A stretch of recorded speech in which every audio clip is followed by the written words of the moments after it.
Do you wish they were real? I actually do. All right, I'm putting in a plug now. Okay. First Contact. I think I would be a good emissary for. Hi praise the Lord, this is pastor హ్యామాన్. దేవుని యొక్క మహా ఉన్నతమైన కృపలో వర్ధిల్లుతున్నటువంటి మీ అందరికీ కూడా ప్రభు యేసుక్రీస్తు వారి యొక్క ఉన్నత ప్రశస్త అతి శ్రేష్టమైన శుభనామంలో నిండు శుభాభివందనాలు తెలియపరుస్తున్నానండి. ఈ రోజున రెండు చాలా ఎక్స్ట్రీమ్ లెవెల్లో షాక్ ఇచ్చేటువంటి విషయాలు మీతో నేను పంచుకోబోతున్నాను. వాస్తవానికి ఎర్లీ మార్నింగే ఈ వీడియో అసలు రిలీజ్ అవ్వాలి. అయితే నైట్ మీటింగ్కి వెళ్ళి రావడం అనేటువంటిది చాలా ఆలస్యమైన కారణాన్ని బట్టి సరైన సమయానికి ఈ విషయాన్ని మీకు అందించడానికి నాకు అవకాశం లేకపోయింది. ఏదైనప్పుడు కూడా దేవుడిచ్చినటువంటి ఈ కొద్దిపాటి అవకాశాన్ని బట్టి వీలుని బట్టి రెండు ఎక్స్ట్రీమ్ విషయాలు అయితే మాత్రం, మోస్ట్ షాకింగ్ విషయాలు అయితే మాత్రం మీతో నేను పంచుకోవడానికి ఇష్టపడుతున్నాను. వాస్తవానికి నైటే ఇవి నాకు నా వరకు అయితే వచ్చాయి, కాకపోతే కొంత లేట్ అయింది. రెండు విషయాలు మాత్రం ఎక్స్ట్రీమ్ షాక్ ఇస్తుంది. అందులో ఒక విషయం మాత్రం చాలా చాలా చాలా కనువిప్పుని కలిగి చేస్తుంది అనేటువంటి ఒక ఆలోచన అయితే నాకు కలిగి ఉన్నానండి. ఎందుకనంటే ఏదైతే నిన్నటి కాల సమయంలో ఒబామా గారు మాట్లాడారో దాని గురించి 5 days ముందుగానే దేవుడు యొక్క ప్రేరణ బట్టి మీ అందరితో నేను మాట్లాడాను. అందుని బట్టి నేను దేవుని బట్టి సంతోషిస్తున్నాను, దేవుని స్తుతిస్తున్నాను కూడా. అయితే కొంతమంది, అందరూ అని కాదు కానీ ఆ నెగిటివిటీ అనేటువంటిది ప్రతి చోట ఉంటుంది కదా. అందరికీ మనం నచ్చాలంటే కుదరదు. కొంతమందికి మన మాటలు నచ్చకపోవచ్చు, కొంతమందికి నా ఫేస్ నచ్చకపోవచ్చు, కొంతమందికి నేనే నచ్చకపోవచ్చు, కొంతమందికి నా విధానం నచ్చకపోవచ్చు. కాబట్టి అందరికీ మనం నచ్చాలంటే అది ఎక్కడ కూడా కుదరదు. ప్రభువైన యేసుక్రీస్తు వారే చాలామందికి నచ్చలేదు. మనం ఏ పాట వాళ్ళని చెప్పండి. నేను ఎందుకు ఈ మాట మాట్లాడవలసి వస్తుందంటే, మన వీడియోల ద్వారాగా చాలామందిని దేవుని యొక్క రాకడి సిద్ధపరచాలన్నదే ప్రాముఖ్యమైన ఉద్దేశం, ఆలోచన కూడా అదే. అంతకుమించి ఏ వ్యక్తిగత స్వప్రయోజనాల కొరకు కూడా ప్రయాసపడేటువంటి ఆలోచన నాకు లేదు, పడను కూడా. అయితే కొంతమంది నెగిటివ్గా రియాక్ట్ అవుతున్నారు, కొంతమంది వెరీ లిటిల్ కౌంట్లో ఉన్నారు వాళ్ళైతే ఈ విధంగా రియాక్ట్ అవుతున్నారు. అలా మాట్లాడుతున్నప్పుడు నాకు వచ్చే ఏకైక ఆలోచన, ఏకైక వచనం ఏంటో తెలుసా? నశించుచున్న వారికి సిలువును గురించిన వార్త వెర్రితనంగా ఉంటుంది అనే మాట. నిజమే కదా? నశించుచున్న వారికి సిలువు గురించిన వార్త ఎప్పుడు కూడా పిచ్చిగానే అనిపిస్తుంది, అదొక అపోహగానే అనిపిస్తుంది, అది లేని మాటగానే అనిపిస్తూ ఉంటుంది. కాబట్టి వారిని బట్టి నేను చింతిస్తున్నాను. ఇన్ని విధాలుగా నిజమైనటువంటి దేవుడు ఎవరో తెలియజేసే ప్రయత్నం చేస్తున్నా, ఇన్ని విధాలుగా దేవుని యొక్క రాకడ చాలా సమీపంగా ఉంది అనేటువంటి హెచ్చరిక ఎన్ని విధాలుగా నేను చేసే ప్రయత్నం చేస్తున్నప్పటికీ ఏదో రకమైన రీతిలో కొంతమందికి అది ఏ విధంగా కూడా నచ్చలేకపోతూ ఉంది. దాన్ని బట్టి నేను విచారిస్తూ ఉన్నాను. ఎందుకంటే కొంతమంది అంటున్నారు, ఆ కమెంట్స్ మీరు చూడండి, నేను చూసి నేనైతే బాధపడలేదు, నన్ను అన్నందుకు బాధపడలేదు, ఆ స్టేజ్లో వాళ్ళు ఉన్నందుకు బాధపడుతున్నాను. ఎందుకంటే కొంతమంది మీ వీడియోస్ నేను చూస్తూ ఉంటాను, కొంతమంది నా బంధువులు అమెరికాలో ఉన్నారు, వాళ్ళని అడిగితే తెలియదు అంటున్నారు, అలాంటి ఏం జరగట్లేదు అంటున్నారు. ఒక విషయం చెప్తున్నాను, నేను చెప్పిన తర్వాత ఒకసారి గూగుల్లో సెర్చ్ చేయండి, అప్పుడు మీకు అర్థమవుతుంది. కొంతమంది అంటారు దగ్గరలో ఉన్న మానసిక హాస్పిటల్స్కి వెళ్ళి చెక్ చేయించుకోండి అని కొంతమంది మాట్లాడుతున్నారు.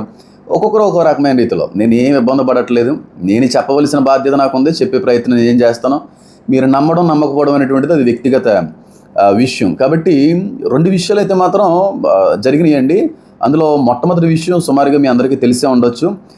ఈనాటి వరకు కూడా గృహ నిర్బంధం అనేటువంటిది మాత్రమే విన్నాం మనం, కానీ నౌక నిర్బంధం అనేటువంటిది ఇప్పుడు మనకి అయింది. ఏంటంటే కోవిడ్ టైంలో ఎలాగైతే ఏ ఒక్కరు కూడా బయటికి రాకూడదు అనేటువంటి చర్యని తీసుకున్నారో, అందరూ కూడా ఆ పాండమిక్లో ఇంట్లోనే ఉండిపోయే పరిస్థితి వచ్చిందో, బంధించబడ్డారో, గృహ నిర్బంధం చేయబడ్డారో, సేమ్ అదే సిచ్యువేషను ఇప్పుడు ఒక సముద్రంలో ఒక ఓడ ఎదుర్కొంటా ఉందండి.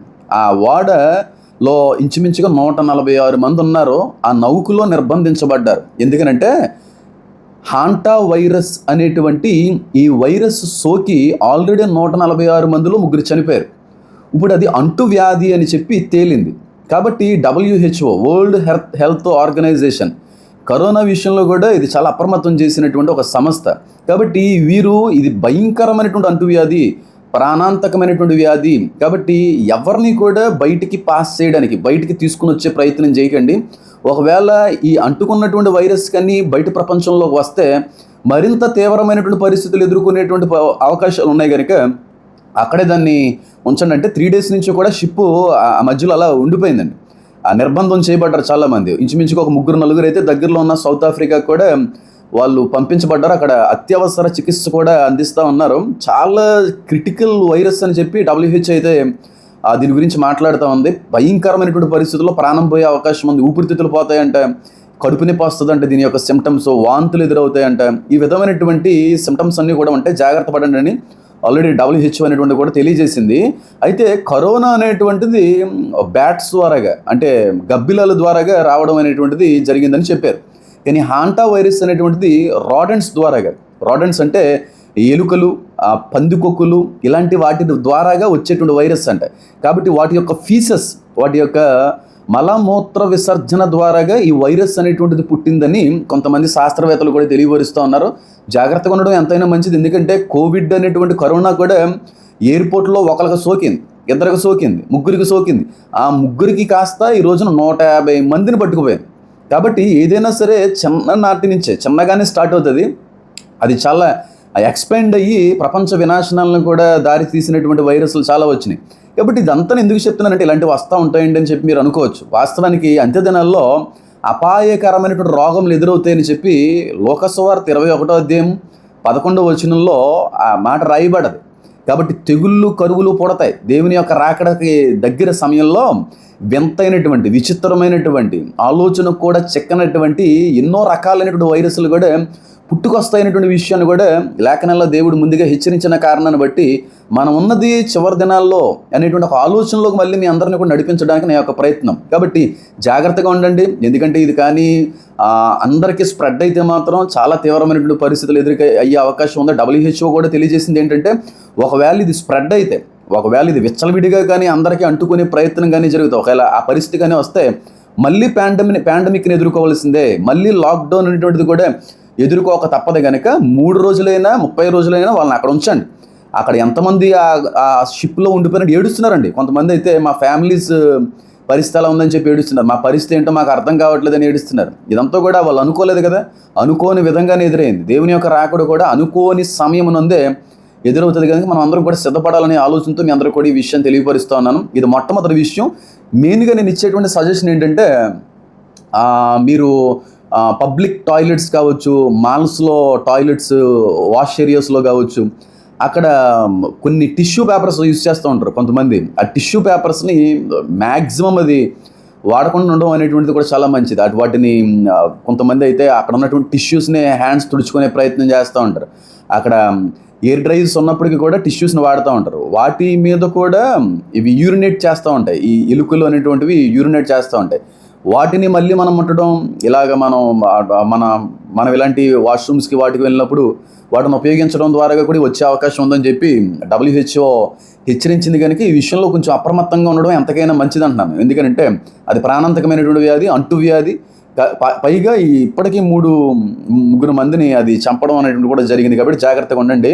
ఇంకా దీని మీద సంపూర్ణంగా మాట్లాడేటువంటి పరిస్థితి అవసరం వస్తే ఖచ్చితంగా మీతో నేను మాట్లాడే ప్రయత్నం చేస్తాను. ఇది ఫస్ట్ విషయం. రెండో విషయం ఏంటంటే నేను చాలా నెలల నుంచి కూడా ఒకే ఒక విషయం మీద గట్టిగా మాట్లాడుతున్నానండి, ఫ్రీక్వెంట్గా మాట్లాడుతున్నాను. మాట్లాడిన విషయాన్ని మరలా మీతో నేను పంచుకునే ప్రయత్నం చేస్తున్నాను. ఏంటంటే ప్రపంచం ఏలియన్స్ అనేటువంటి వాటిని పిలుస్తున్నారు, నేను వాటిని డెమాన్స్ అని పిలుస్తున్నాను. ఆ ఏలియన్స్ మీద చాలా తీవ్రంగా నేను మాట్లాడడానికి దేవుడు అవకాశం ఇస్తూ ఉన్నాడు. లేఖనానుసారమైనటువంటి విషయాలే అవన్నీ కూడా అనేటువంటి విషయాన్ని కూడా మీతో నేను పంచుకునే ప్రయత్నం చేస్తూనే ఉన్నాను. అయితే అమెరికాలో 3 days బ్యాక్ ఏరియా 51 అనేటువంటి ఒక ఏరియా ఉంటుందండి. అది అక్కడ అవుటర్స్ ఎవరిని కూడా రానివ్వరు. ఒకవేళ ఏ డ్రోన్ అయినా సరే ఆ రిస్ట్రిక్టెడ్ ఏరియాలోకి వచ్చినా ఉన్నపాటిగా దాన్ని కాల్చిపోయి కిందకి పాడేస్తారు. కాబట్టి ఎవరైనా అన్నోన్ పర్సన్స్ లోపలికి వచ్చినా సరే షూట్ అట్ సైట్ ఉంటుంది. అలాంటి రిస్ట్రిక్టెడ్ ఏరియాలో వినబడేటువంటి వార్త ఎన్నో దశాబ్దాల నుంచి ఏదైనా ఉందంటే అక్కడ ఏలియన్స్కి సంబంధించినటువంటి పరిశోధనా కేంద్రం ఉంది. ఏలియన్ క్రాఫ్ట్స్ అన్నీ కూడా అక్కడ దిగుతూ ఉంటాయి, వెళ్తూ ఉంటాయి. అక్కడ ఒక ల్యాబొరేటరీ ఉంది. హ్యూమన్ హైబ్రిడ్స్ కూడా అక్కడ తయారు చేయబడుతున్నారు. అలాగే మనిషి ఏలియన్స్తో పాటుగా కొన్ని కార్యక్రమాలు అన్నీ కూడా అక్కడ జరిగిస్తూ ఉంటారనేటువంటి వార్త తిరుగుతూ ఉంటుంది. అది ఎంతవరకు నిజం అనేటువంటిది నాకైతే తెలియదు. ఏలియన్స్ అనేటువంటిది నిజం, అయితే ఏరియా 51లో ఏం జరుగుతుంది అనేటువంటి నిజం మాత్రం నాకు తెలియదు. ఆ ప్రేరణ కానీ దర్శనం కానీ ఎప్పుడు దేవుడు నాకు ఇవ్వలేదు. అయితే ఏరియా 51లో 3 days బ్యాక్ 24 గంటలు గడవకుండానే ఒకే ఒక్క రోజులో 17 సార్లు భూ ప్రకంపనలు జరిగాయంట ఆ ఏరియాలో. ఒకే రోజు 24 గంటల్లో 17 సార్లు భూకంపం వచ్చిందంట. అంటే కొంతమంది నిపుణులు ఏమనంటున్నారంటే అక్కడ ఏదన్నా న్యూక్లియర్ ఏమన్నా టెస్ట్ ఏదన్నా జరిగిందని కొంతమంది అంటున్నారు.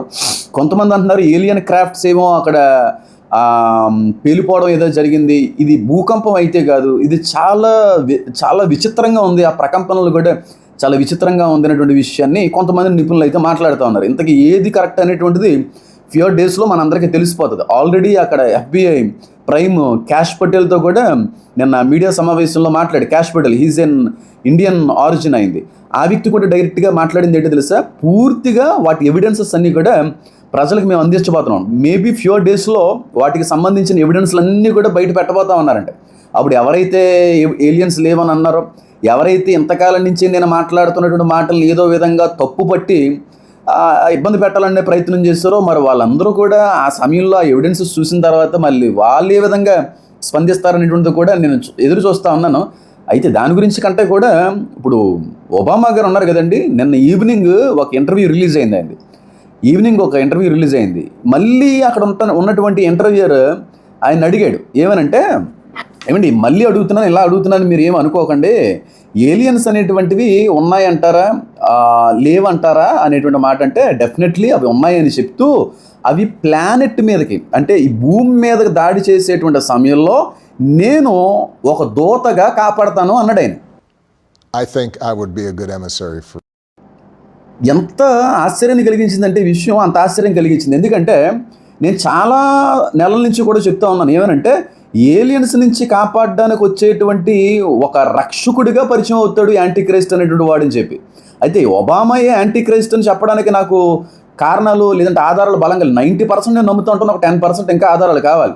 ఒకవేళ ఆ వ్యక్తి నిజంగా యాంటీ క్రైస్ట్ అయితే ఆ మాట్లాడిన మాటను బట్టి నాకు ఆ విధంగా అర్థమైంది. ఒకవేళ మీకు కూడా ఆ విధంగా అర్థమైతే కమెంట్లో తెలియజేయండి. ఆ వ్యక్తి అన్నది ఏంటంటే, ఫస్ట్ టైం ఏలియన్స్ ప్లానెట్ మీదకి దాడి చేసేటువంటి సమయంలో నేనే దూతగా కాపాడతాను ఆ ప్లానెట్ని, భూమిని, ఈ ప్రపంచాన్ని అని ఒబామా గారు అన్న విషయాన్ని బట్టి చాలా ఆశ్చర్యం అనిపించింది. నిజమే, ఆ ఏలియన్స్ దాడి చేసేటువంటి సమయంలో యాంటీ క్రైస్ట్ హీరో అవుతాడు. యాంటీ క్రైస్టు ప్రజలకి నిజమైన నాయకుడు అవుతాడు. ప్రపంచం అంతా కూడా నీవే నాయకుడై ఉండాలి అనేటువంటి కోరిక కూడా కోరుకుంటారు. అలాంటి పరిస్థితులన్నీ కూడా వస్తాయి. కాబట్టి ఇదేమీ లేని విషయం కాదండి. ఆ వీడియోను కూడా నేను స్టార్టింగ్లో యాడ్ చేశాను కదా, ఆ టైంలో ఆ వీడియోలో అన్న మాట అదే, ఆయన క్లియర్గా చెప్పింది అదే. నేను ఆ ప్లానెట్ మీదకి దాడి చేసినప్పుడు నేను నిలబడి నేను కాపాడుతాను అన్నట్టుగా మాట్లాడుకుని వచ్చాడు ఆయన. కాబట్టి ఏమో ముందు రోజుల్లోనే మాట కంటే కూడా కొన్ని రోజుల్లో నిజాలన్నీ బయటకు వచ్చేస్తాయండి. కొన్ని రోజుల్లో మొత్తం అంతా కూడా బయటకు వచ్చేస్తుంది. ఎందుకంటే ట్రంప్ యూఎఫ్ఓ ఫైల్స్ అన్నీ కూడా విడుదల చేస్తాడనేటువంటి కారణంతో కూడా చాలామంది ఆయన్ని అసాసినేట్ చేయాలనే ప్రయత్నం కూడా చేశారు. ఎందుకంటే వీటి వల్ల ర్యాప్చర్ అనేటువంటిది తప్పుగా చూపించే ప్రయత్నం సాధారణ చేస్తాడనే విషయం దేవుడి గమనించి తెలిసి కనుక చాలామంది దేవుని ప్రజలతో ఆ విషయాన్ని తెలియజేయడం ప్రయత్నం చేస్తున్నాడు. ఈ విధంగా చాలామందికి అప్రమత్తం చేయడానికి ఉపయోగపడదనే ఆలోచన అనుకుంటాయి. కాబట్టి మనం చాలా దగ్గరికి వచ్చేసామండి. మనం చాలా చివరి దినాలకు మనం అందరం కూడా వచ్చేసాం. ఇంకా సమయం ఉంది, ఇంకా టైం ఉంది అనే ఆలోచన చేయడానికి కూడా వీలు లేని రోజులకు మనం అందరం వచ్చేసాం. కాబట్టి వెయిట్ చేద్దాం.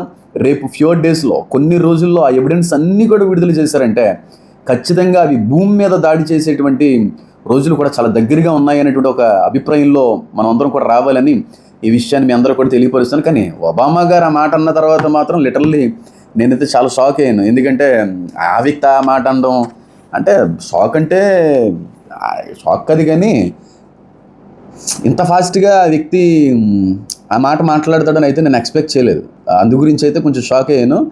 అవి ప్లానెట్ మీదకి ఫస్ట్ టైం అటాక్ చేయడానికి వచ్చినప్పుడు నేను నిలబడతాను అన్నట్టుగా ఆయన మాట్లాడుతున్నాడు. కాబట్టి సిద్ధపడండి, అనేక మందిని క్రీస్తు వైపుగా నడిపించే ప్రయత్నం కూడా చేయండి.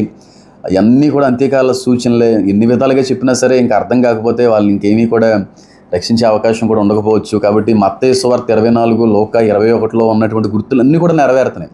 స్పష్టంగా మనకు కళ్ళకు కట్టేట్టుగా అవన్నీ కూడా జరుగుతూ ఉన్నాయి. క్లియర్గా చెప్పాడు కదా, నా పేరట ఎంతోమంది అబద్ధ క్రీస్తులు వస్తారా అని చెప్పాడు. అది జరిగింది. యుద్ధ సమాచారాలు మీరు వింటారు అన్నాడు. ఆ విధమైనటువంటి యుద్ధ సమాచారాలు మనం వింటున్నాం. దేశం మీదకి దేశం, రాజ్యం మీదకి రాజ్యం లెగుస్తుంది అన్నది ఇదే విధంగా అయినటువంటి పరిస్థితులు కనబడి ఇరాన్ మీదకి ఇజ్రాయెల్ రాజ్యం గ్రూప్గా అందరూ కూడా ఫామ్ అయ్యి లెగుస్తారు. ఇది కూడా నెరవేరుతూ ఉంది. అక్కడక్కడ కరువులు సంభవిస్తాయి. లిటరల్గా ఈ డేస్లో ఎన్ని కరువులు ఎన్ని చోట్ల జరుగుతున్నాయి చూడండి. ఇప్పుడు కానీ అక్కడ ఆయిల్ కానీ పూర్తిగా నిర్బంధం ఆగిపోతే పరిస్థితులు ఏ విధంగా ఉంటుందో మీకు అర్థమవుతుంది. అలాగే భూకంపాలు జనవరి 1 నుంచి మే 3వ తారీఖు వరకు ఈ 4 నెలల్లో 27 భూకంపాలు వచ్చాయి. చాలామంది గమనించుకోలేకపోతున్నారు. అలాగే దీంతో పాటుగా చాలా విషయాలు కూడా కరువులు సంభవిస్తాయి అన్నాడు. పెస్టిలెన్సెస్ అంటే రోగాలు ఇవన్నీ కూడా ఎదురవుతాయి. ఆకాశంలో సూచనలు ఇవన్నీ కూడా ఒకే టైంలో ఒకే పరిస్థితుల్లో జరగడం అనేటువంటి కూడా చాలా విశేషమైన విషయాలు. కాబట్టి మనందరం కూడా వీటన్నిటిని జాగ్రత్తగా ఒకసారి చదివి పరిశీలించి ముందుకు వెళ్తే మనకు తెలియకుండానే దేవుని యొక్క రాకడికి మనం సిద్ధపడగలిగే అవకాశం కూడా మనకి లభిస్తుందని నేనైతే నమ్ముతున్నాను. కాబట్టి ప్రార్థించండి, ప్రపంచం యొక్క క్షేమం కొరకు ప్రార్థించండి, ఇజ్రాయెల్ యొక్క క్షేమం కోసం ప్రార్థించండి. ఇజ్రాయెల్లో కూడా కొంతమంది చిన్న మేకపిల్లల్ని ఆ టెంపుల్ మౌంట్ దగ్గర బలిచ్చారు. ఇచ్చే ప్రయత్నం చేస్తే అక్కడి నుంచి పోలీసులు అందరూ కూడా పరిగెట్టించారు. ఇవన్నీ కూడా చెప్పడానికి టైం లేదు. ఖచ్చితంగా వీటన్నిటి మీద కూడా నేను స్పందించే ప్రయత్నం అయితే చేస్తాను. కానీ జాగ్రత్తగా ఉండండి. వెకేషన్స్కి వాటికి కొంత హోల్డ్లో ఉంచండి. ఎక్కడికి ఈ టైంలో వెళ్ళడం అనేటువంటిది కూడా చాలా మంచిది కాదు. ఇజ్రాయెల్ దేశానికి కూడా వెళ్ళాలని కొంతమంది అడుగుతూ ఉన్నారు. ఈ టైంలో వేరే కంట్రీస్ కూడా వెళ్ళడం అంత మంచిదైతే కాదు. నేనైతే ఇచ్చే సజెషన్ అదే. అలాగే వేరే దేశాల నుంచి కూడా ఉగ్రవాదుల యొక్క థ్రెట్ కూడా ఇండియాకి ఉంది. చాలా ఫ్రీక్వెంట్ థ్రెట్స్ అనేటువంటి కూడా వస్తూ ఉన్నాయి. పబ్లిక్ ప్లేసెస్ని కూడా మ్యాక్సిమం అవాయిడ్ చేయడానికి ప్రయత్నం అయితే చేయాల్సింది నేను కోరుతున్నాను. అందరి కోసం నేను ప్రార్థిస్తాను. మా కోసం, మన మినిస్ట్రీ కోసం, ప్రపంచ క్షేమం కోసం మీరు కూడా ప్రార్థించవలసిన వారి ఉన్నాను. మరొకసారి ఈ విషయాలన్నీ కూడా మీకు గుర్తు చేస్తూ ఉన్నాను. మరొకసారి దేవుని పేరిట శుభాలు తెలియపరుస్తూ ఉన్నాను. God bless you all. Amen.